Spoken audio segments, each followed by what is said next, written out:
আসসালামু আলাইকুম। এই যে দেখেন মেশিন কত সুন্দর সিস্টেম। এই যে দুটো একসাথে লাগাই দিব, মানে লাগাই দেবো না, ঠিক আছে? দুটো একসাথে লাগাইলে ফিটিং হবে না, দুটো রাখতে পারবেন।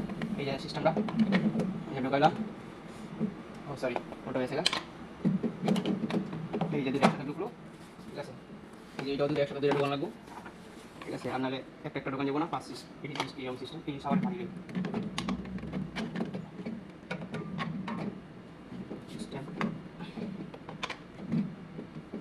একসাথে ঢুকলো, ঢোকার পরে মনে করেন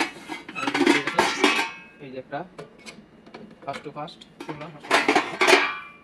এই যে তো ভাইয়ের হাতে যে চাকুটা দেখতেছেন এটা খুবই ধারালো, ঠিক আছে? এটা মাঝখানে রাখা হয়, আর যে মালটাগুলা দেওয়ার পর এটার মাঝখানে যখন আসে তখন দুই ভাগ হয়ে যায়। দুই ভাগ হয়ে যাওয়ার পর আপনার যে বক্সগুলা সে হাতে নিছে, এই বক্সের ভিতরে পরে আর কি, যে দুই সাইড হয়